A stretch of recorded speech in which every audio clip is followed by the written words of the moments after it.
Boa noite, amados irmãos, a graça e a paz do nosso Senhor Jesus, amém? Nesse domingo especial, a gente se reúne mais uma vez para adorar, para cultuar o nosso Deus, como assim já fizemos até aqui. E hoje um domingo especial, nas portas aí da chegada do Natal de 2020, né? O 25 de dezembro de 2020. E nós vamos meditar um pouco sobre essa data tão especial para a igreja. Livro de Isaías, profeta Isaías, nós já cantamos aqui essa noite, Isaías capítulo 9, versículos 6 e 7.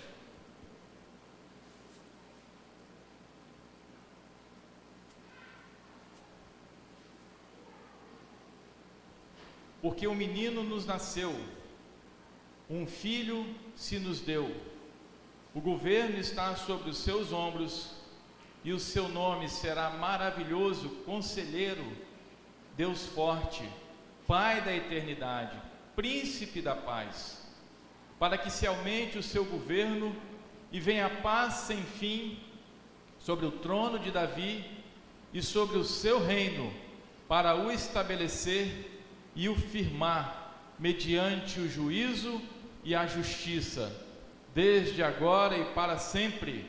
O zelo do Senhor dos exércitos fará isso. Senhor, muito obrigado, Deus, pela Tua palavra. Muito obrigado, Deus, porque ela é viva, ela não passa, ela é eterna, ela nos instrui, e ela agora foi lida, Deus, e será aqui exposta, Pai. Então pedimos, ó Deus, que somente o Teu Espírito Santo fale aos nossos corações dessa hora. O Senhor tira de mim, tira do Augusto tudo que é da carne, tudo que vem da minha humanidade, ó Pai, e abençoa o Teu povo, Senhor, que nessa hora está aqui para Te adorar, para Te bendizer e esperando ansiosamente pela mensagem do Senhor. Que o Senhor traga as nossas mentes, os nossos corações cativos. Abençoa aqueles que estão em casa, estão cultuando junto conosco. Fala conosco, ó Deus, abençoa a Tua igreja.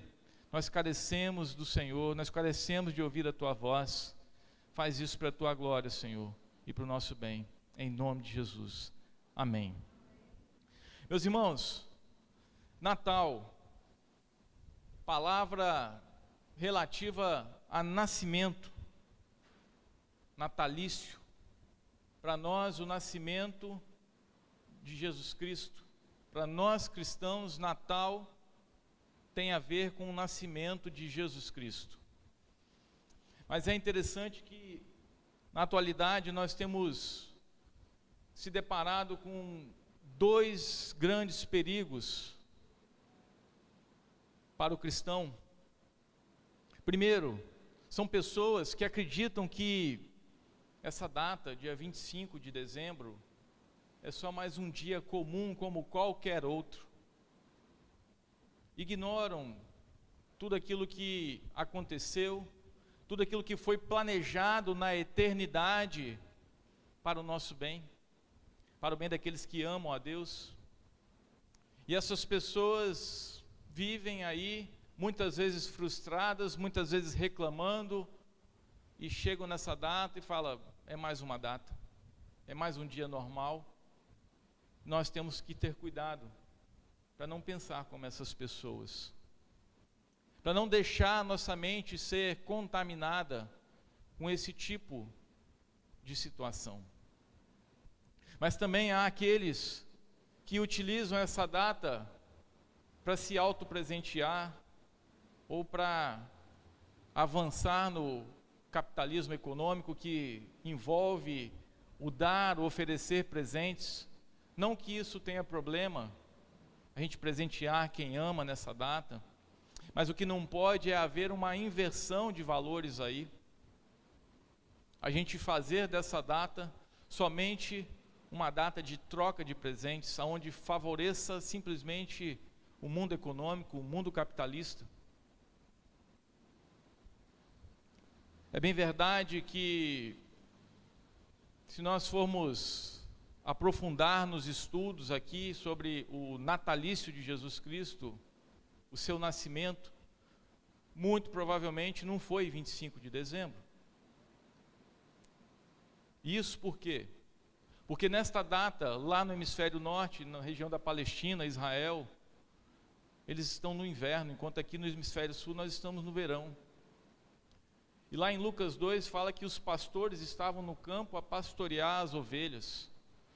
Muito difícil isso acontecer num período de inverno. Não é impossível. Por isso que eu estou dizendo que muito provavelmente pode não ter sido 25 de dezembro. Mas isso não importa para a gente. O que importa é que nós temos estabelecido 25 de dezembro como um Natal para o cristão. Como a data onde nós trazemos à memória aquilo que nos dá esperança. A data onde nós trazemos à memória que o príncipe da paz veio ao mundo. E esse príncipe da paz, o Verbo eterno, de João 1:1, se fez carne. E esse Verbo nada mais é do que o próprio Deus, coeterno, mesma essência, Deus de Deus, aquele que tudo criou, aquele que nada foi feito sem que Ele estivesse presente, aquele pelo qual tudo foi feito para a sua própria glória. Este é o Verbo que se encarnou no Natal, o Verbo eterno de João 1, o príncipe da paz. E este sinal, ele foi dado por Isaías, o profeta que nós lemos aqui no capítulo 9, um pouco antes, no capítulo 7, versículo 14. Ele prediz isso a Acaz, mas Acaz, ele desprezou esse sinal. Mas esse sinal, ele é cumprido em Cristo Jesus. Lucas, no capítulo 2, nos mostra que essa profecia foi cumprida. Nós cantamos aqui, um menino nasceu, né? E ele é maravilhoso, conselheiro, Deus forte, Pai da eternidade, príncipe da paz. Aquilo que nós lemos, aquilo que nós cantamos. Ele é maravilhoso, conselheiro, com razão, ele é chamado de maravilhoso. É maravilhoso, pois ao mesmo tempo é Deus e é homem. No seu nascimento, na sua vida, na sua morte, na sua ressurreição, na ascensão, ele foi maravilhoso. Uma constante série de maravilhas o acompanhava, e sem controvérsias. Grande é o mistério da santidade que envolvia. Por isso, ele é maravilhoso. Mas ele é também conselheiro, pois estava intimamente familiarizado com os conselhos de Deus desde a eternidade. Ele dá conselho aos filhos dos homens. Nós lemos aqui na liturgia o Salmo 32. O Salmo 32, no seu versículo 8, vale a pena conferir. Ele fala lá: instruir-te-ei e te ensinarei o caminho que deves seguir. Olha que maravilha! E sobre as minhas vistas te darei conselho. Oh, glória a Deus! Esse é o conselheiro, ou seja, ele é o maravilhoso conselheiro, uma maravilhosa ou um milagre de conselheiro. Ninguém ensina como ele, pois ele é Deus. Maravilhoso conselheiro. Jó disse isso. Jó 12:13. Com Deus está a sabedoria e a força. Ele tem conselho e entendimento. Mas Paulo, falando da maravilhosa sabedoria dos desígnios divinos, lá em Romanos 11:34, fala assim: quem, pois, conheceu a mente do Senhor, ou quem foi o seu conselheiro? O nosso Deus é o maravilhoso conselheiro. Mas além disso, Isaías 9 fala para a gente que Ele é o Deus forte. Assim como Ele tem sabedoria, Ele tem força para prosseguir com a sua empreitada. Ele é capaz de salvar todos que Ele escolheu. Ele tem força para isso. Ele é todo poderoso. E tal é a obra deste mediador que é Jesus Cristo, o príncipe da paz, que somente um poder como o do Deus forte poderia realizar tão grande salvação. Por isso, Ele é o Deus forte. Mas também Ele é o Pai da eternidade. Um título que Isaías traz aqui. E Ele é Deus um só com o Pai, que é de eternidade a eternidade. Ele é o autor da vida. Ele traz a felicidade eterna para os seus filhos, porque Ele venceu a morte. Ele foi desde a eternidade Pai de grande obra de redenção. Seu coração se dedicou inteiramente a isso. Essa obra foi produto da sua sabedoria como conselheiro. Uma obra feita de redenção só mesmo através da sabedoria de um eterno e poderoso conselheiro. Pai da eternidade, Pai de amor, mas também Príncipe da paz.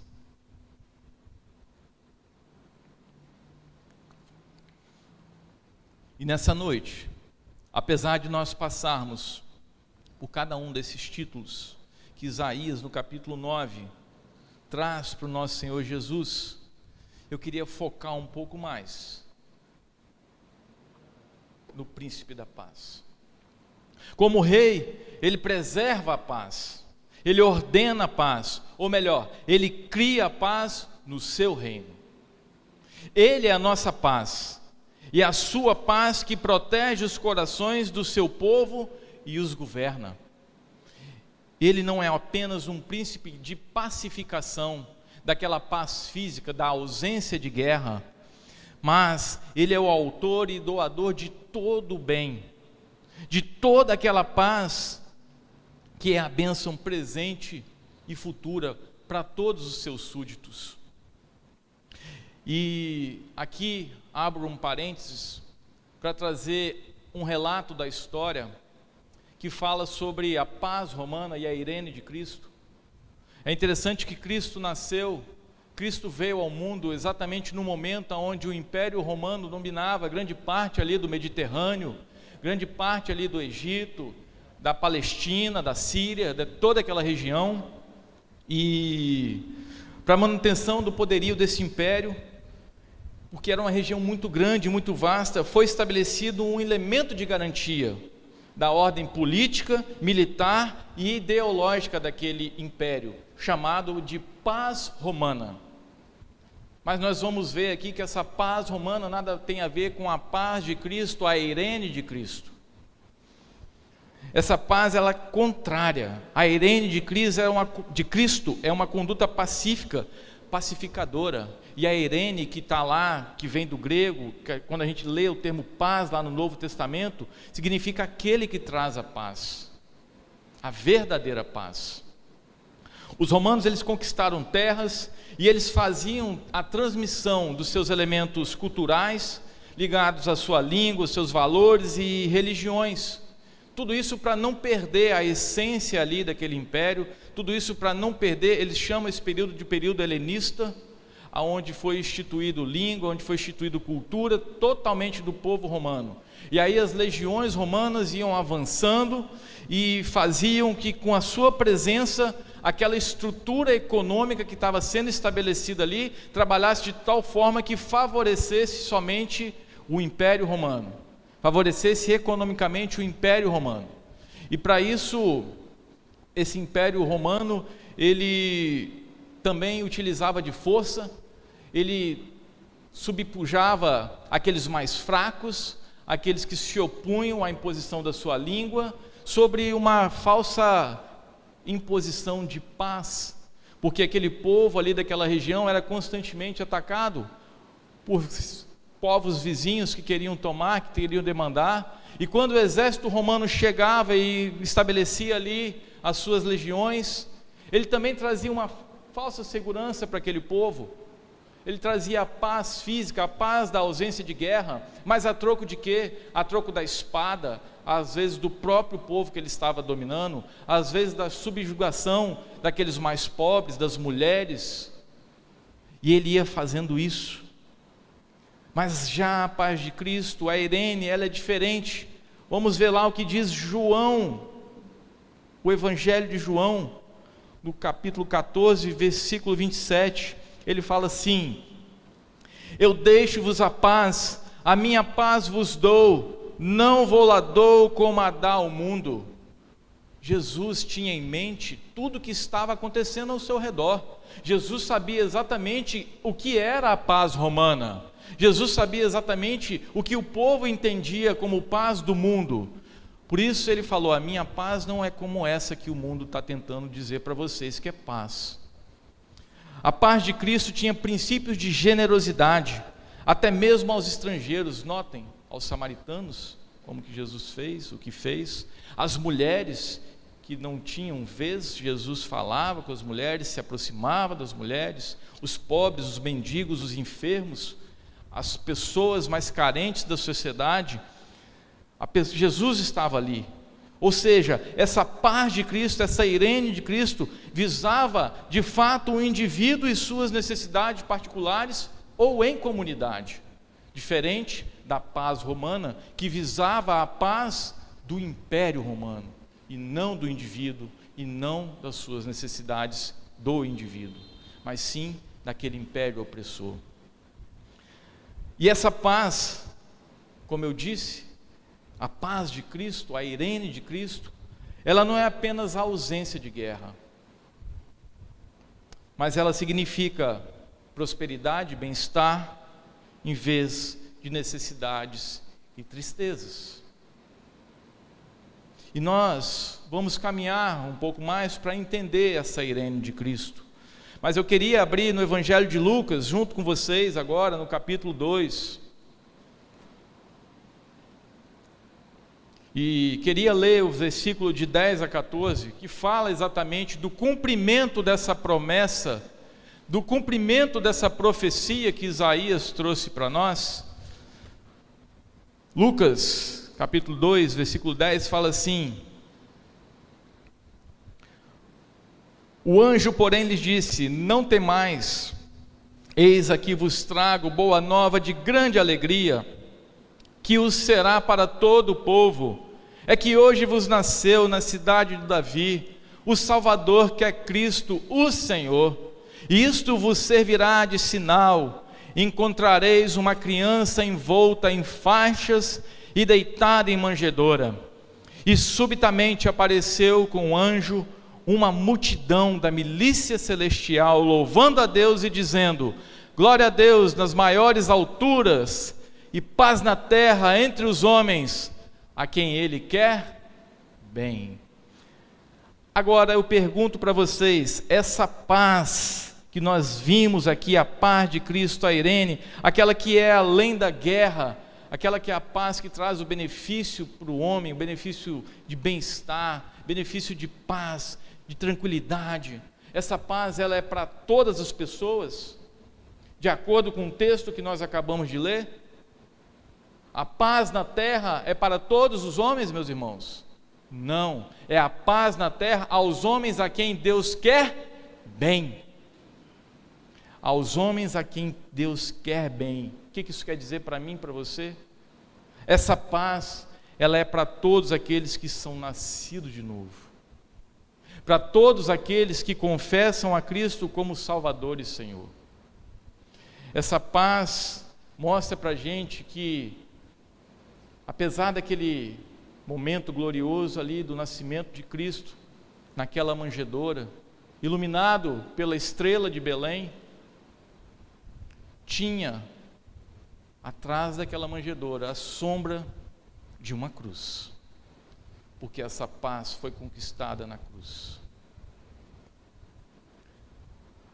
É o sangue derramado de Cristo na cruz que cobriu os nossos pecados. Pela sua morte, Ele pagou o preço da nossa salvação. Salvação daqueles que, mediante a fé, se achegam a Deus e são declarados sem culpa. A esses é concedido a paz de Cristo. Ou seja, o Natal, o 25 de dezembro, que nós cristãos comemoramos porque o Natal aconteceu para a nossa salvação. O Natal aconteceu para a nossa alegria. O Natal aconteceu para que tenhamos paz. Mas se nós confessarmos a Cristo como nosso Senhor e Salvador. É o que diz Paulo, novamente, Romanos 5:1. Justificado, pois, mediante a fé, temos paz com Deus, por meio de nosso Senhor Jesus Cristo. Que maravilha, irmãos, que lindo isso. E mais, e com isso nós sejamos livres da ira de Deus. Está lá ainda em Romanos 5, no versículo 9, fala assim: logo, muito mais agora, sendo justificados pelo seu sangue, seremos por ele salvos da ira. Que grande salvação! Que motivos que nós temos para comemorar o 25 de dezembro, meus irmãos. São muitos os motivos. E essa paz, volto a dizer, não é a ausência de guerras, não é a ausência de conflitos ou de tribulação. Ela traz para a gente alegria, ela traz para a gente prosperidade, mas ela não é ausência. Por quê? Essa paz, ela está presente mesmo em meio a tribulações. Porque é lá em Romanos 5 que a gente continua aprendendo sobre isso. Lá fala que aqueles que estão em Cristo pela fé, eles recebem a dádiva de transformar tribulação em perseverança, de fazer da perseverança experiência e da experiência esperança. E essa esperança, ela não se confunde, porque ela é o amor de Deus derramado em nosso coração pelo Espírito Santo. Porque Cristo, quando nós ainda éramos pecadores, derramou o seu sangue, Ele morreu por nós. Logo, muito mais agora, que nós fomos justificados pelo seu sangue, seremos por Ele salvos da ira.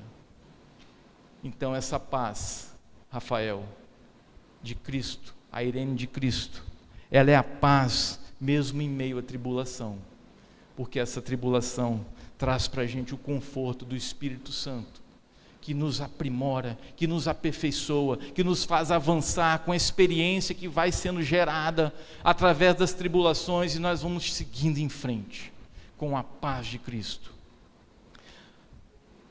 E se Cristo morreu pelos nossos pecados, por que não dizer que Natal também é o tempo de confessarmos os nossos pecados? É o tempo de nós nos prostrarmos diante do Senhor. É o tempo de nós buscarmos tão grande promessa. E João 1:29 fala que João Batista, ao ver Jesus passar, ele disse assim: eis o Cordeiro de Deus, aquele que tira o pecado do mundo.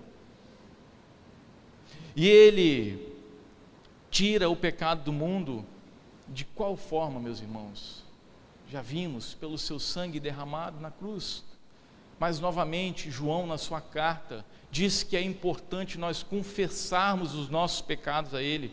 João fala que se confessarmos os nossos pecados, Ele é fiel e justo para nos perdoar de todos os pecados e nos purificar de toda a injustiça.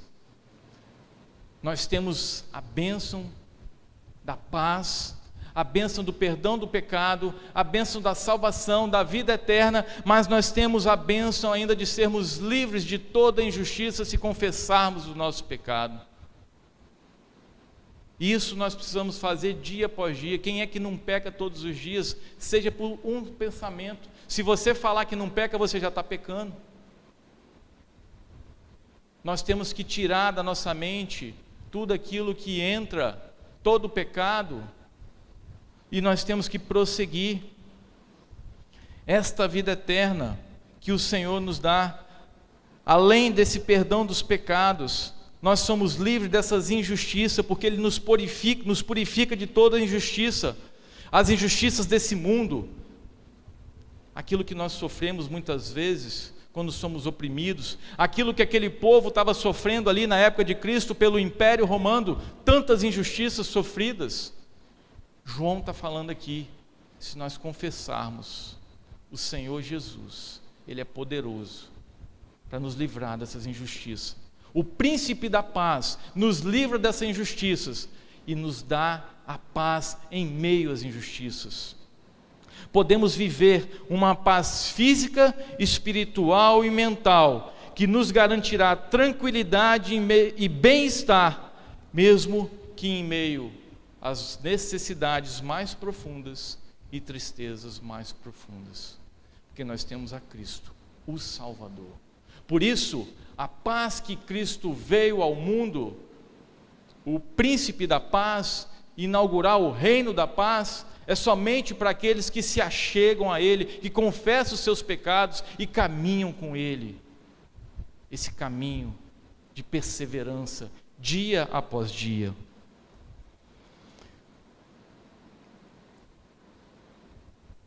Por isso, o Natal é uma época de parar diante do Senhor e confessar pecados, para que possamos desfrutar continuamente desse benefício do Natal, que é a paz de Cristo, não só no dia 25 de dezembro, mas todos os dias, dos 365 do ano, de todos os anos.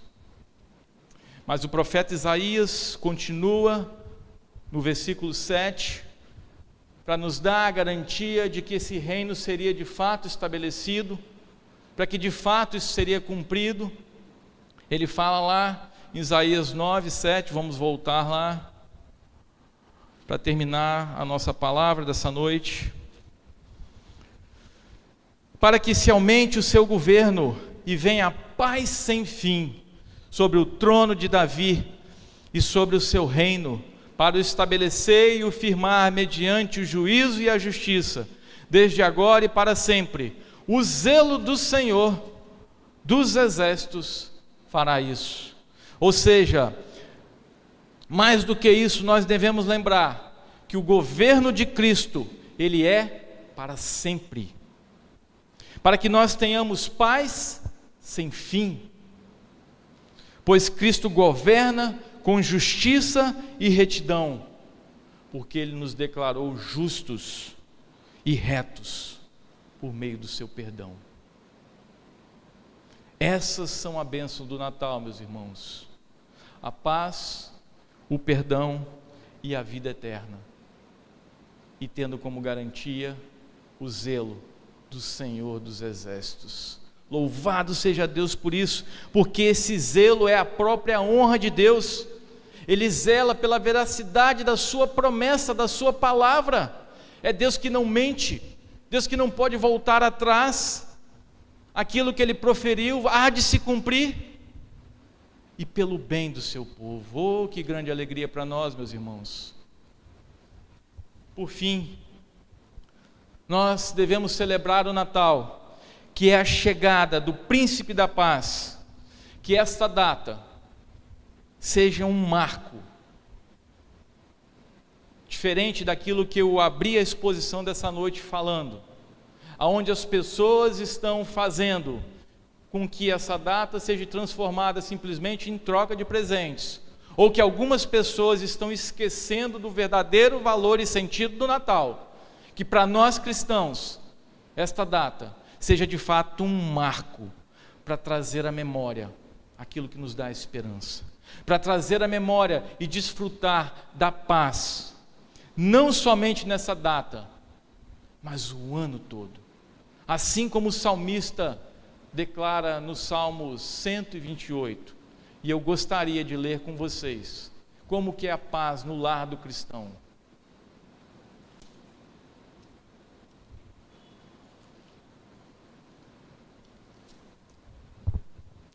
Bem-aventurado aquele que teme ao Senhor e anda nos seus caminhos. Do trabalho das suas mãos comerás. Feliz será e tudo te irá bem.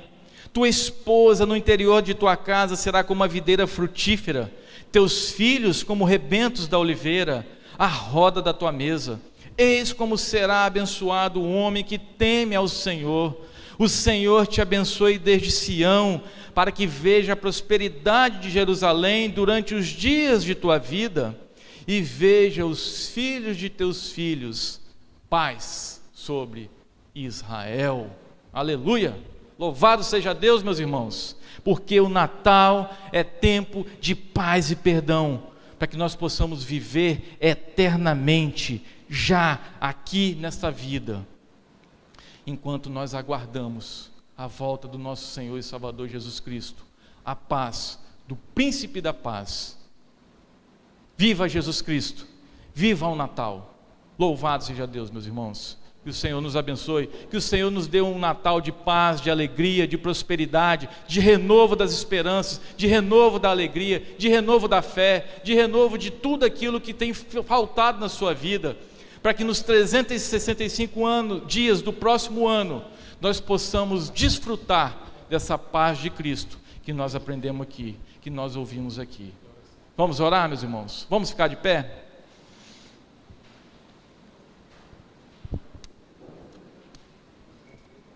Senhor Deus, obrigado, Pai, por tão grande paz, obrigado, Deus, por tão grande salvação, obrigado, Deus, pelo Natal, pelo seu nascimento, pelo nascimento do Príncipe da Paz, obrigado, Deus, porque nós, crentes, podemos desfrutar dessa paz todos os dias das nossas vidas, ó Pai. Agora nessa hora, Deus, queremos, além de te louvar e te bendizer e te agradecer, ó Deus, nós queremos consagrar a Ti a vida dos nossos irmãos que aqui estão nessa noite, dos nossos irmãos que nos acompanham, ó Deus, através da transmissão, consagrando e colocando diante do Teu altar a vida de cada um. Se cada um de nós temos pecados a confessar, que nós possamos neste momento, nesses dias, confessar os nossos pecados não confessados, possamos nesses dias restaurar o nosso relacionamento com o Senhor, possamos nesse dia restaurar o nosso relacionamento com os nossos irmãos, Pai, para que possamos desfrutar dessa paz que o Senhor Jesus Cristo nos dá, não somente agora, mas por todos os dias da nossa vida. Faz isso, ó Deus, para a Tua glória, faz isso, ó Deus, para a Tua honra e para o nosso bem, Senhor. É a nossa oração, Pai, com gratidão, em nome de Jesus. Amém.